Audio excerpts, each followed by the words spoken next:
नमस्कार, मैं रविश कुमार। लद्दाख से सटे वास्तविक नियंत्रण रेखा पर फिर से तनाव बढ़ने की खबर है।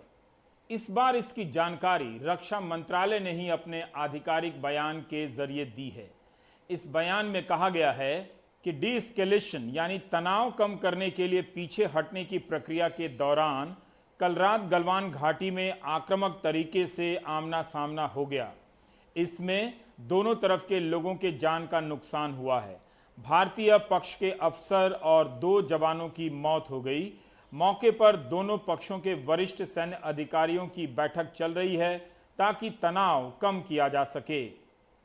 दोपहर के वक्त ये बयान आता है और रक्षा मंत्रालय कवर करने वाले पत्रकार कहते हैं कि उन्हें सूत्रों ने बताया है कि गोलियां नहीं चली हैं, मारपीट हुई।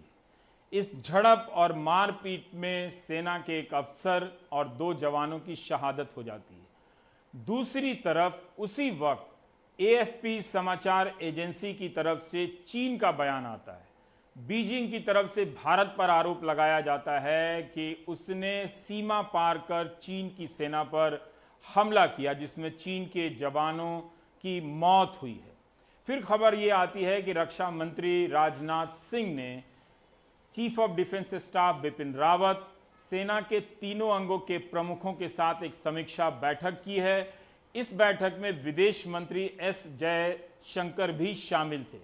इस बैठक के बारे में विस्तार से कोई जानकारी नहीं है। ऐसी खबरों में अटकलें लगाना ठीक नहीं है। आप तभी लगाएं जब आप इस तरह के मामलों को समझते हो, कवर करते हो और सूत्रों पर आपकी पकड़ मजबूत है। ये चेतावनी मेरे लिए भी है। और राजीव रंजन जो इस पूरे मामले को कवर करते रहे हैं, उनसे हम जानना चाहते हैं कि इस घटना को किस संदर्भ में देखा जाए आधिकारिक रूप से। सेना के कई लोग का ये कहना है कि अब वक्त आ गया है कि आप चीनी सैनिकों के खिलाफ जो है एक बोल्ड स्टेप उठाएं। खासतौर से जब भी कुछ विवाद होता है, अगर चीन के साथ अगर बात करें तो भारतीय सेना की बात करें, सरकार की बात करें, खुलकर कुछ भी बोलने से बचती है। इसको लेकर भी एक कह सकते हैं एक बहुत लिमिटेड जो है एक बयान जारी किया गया है। इसको पूरे खास एक रिपोर्ट नहीं दी गई है। विदेश मंत्रालय की ओर से भी जो बयान आया उसमें यह कहा गया है कि जो चीन की ओर से जो घटना हुई है ये गलत घटना हुई है और हम बातचीत के जरिए जो है मामले को सुलझाएंगे। देश की एकता और अखंडता के लिए प्रतिबद्ध हैं। चीन की ओर से बात करें तो चीन की ओर से यह कहा गया है कि भारतीय सेना ने उकसाए वाली कार्रवाई की। वो जो है एलओसी में दाखिल हुए और उन्होंने ऐसी हरकत की जिस वजह से ये कैजुअल्टी हुई है। मतलब चीन उल्टे सिखा रहा है कि भारतीय सेना ने संयम का परिचय नहीं दिया और जो एलएसी की जो भावना है उसके विपरीत काम किया। तो समझ सकते हैं कि दोनों देशों के बीच की जो खाई है वो कितनी गहरी हो गई है।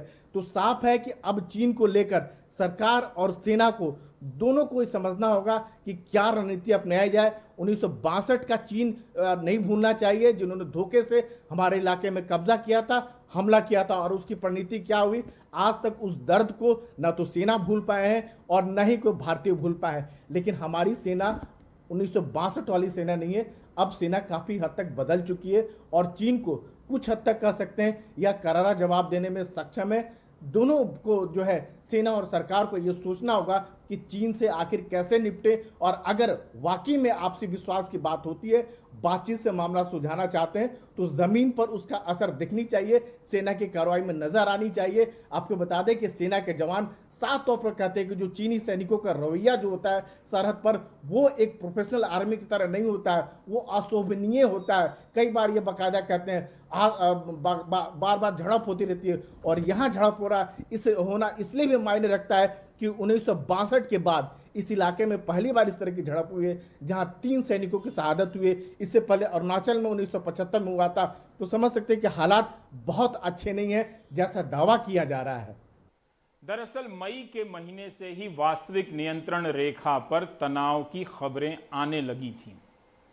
फिर जून के पहले हफ्ते में कई ऐसी मीडिया रिपोर्ट में यह बात भी छपी है कि चीन और भारत की सेना के विभिन्न अधिकारियों के स्तर पर बातचीत होती है, कई स्तरों की बातचीत होती है। फिर 10 जून को खबर आती है चीन के विदेश मंत्रालय से, भारत के विदेश मंत्रालय से कि सौहार्दपूर्ण माहौल में बातचीत हुई है और प्रभावशाली कूटनीतिक प्रयासों के जरिए ये रास्ता निकाला गया है कि दोनों पक्ष तनाव को हल्का करने के लिए पीछे हटेंगे, मदद करेंगे। 13 जून को भारतीय सेना के प्रमुख MM नरवाने साहब का बयान आता है कि भारत और चीन की पूरी सीमा पर कहीं कोई विवाद नहीं है। फिर 3 दिन बाद 16 जून की दोपहर ये खबर आती है कि 2 जवान और 1 अफसर भारतीय पक्ष की तरफ से शहीद हो गए हैं और चीन के भी कुछ जवानों की मौत हुई है, वो मारे गए हैं। तो ऐसा क्या हो जाता है? मई के महीने से ही दरअसल आप देखें तो ये खबरें आने लगी थी। सरकार पूरी दृढ़ता के साथ ऐसी खबरों से या बहुत ज़्यादा तनाव की स्थिति से इनकार करती रही। यही बयान आते रहे कि जो कुछ भी है वो बहुत ही स्थानीय स्तर पर है और उसे पूरे विवाद की शक्ल में देखना ठीक नहीं है। आइसोलेटेड यानी अलग थलग एक छोटी सी घटना है। लेकिन लेफ्टिनेंट जनरल HS पनाग, रक्षा जानकार प्रवीण साहनी और अजय शुक्ला लगातार अखबारों और न्यूज़ वेबसाइट पर लिख रहे थे और संकेत देते रहे कि स्थिति गंभीर है। अजय शुक्ला का एक ब्लॉग भी है, अजय शुक्ला blogspot.in। इसके अलावा अजय ने बिजनेस स्टैंडर्ड अखबार में लगातार लिखा और सरकार के दावों से अलग लिखा।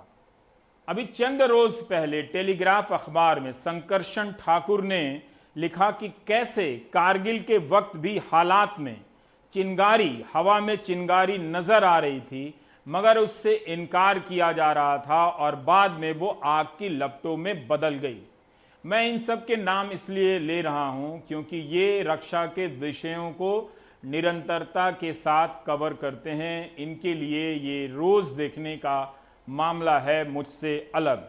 इसलिए शंकरसन के लेख में ये बात मैंने देखी कि बड़े ही सावधान शब्दों में उन्होंने इस पूरी घटना की रिपोर्टिंग की है और सावधानी पूर्वक बताने का प्रयास किया है कि किस तरह से वास्तविक नियंत्रण रेखा पर सैन्य जमावड़ा हुआ है, जिसे हल्के में लेने की कोई स्थिति नजर नहीं आती है, खासकर कारगिल के पुराने अनुभवों को देखते हुए।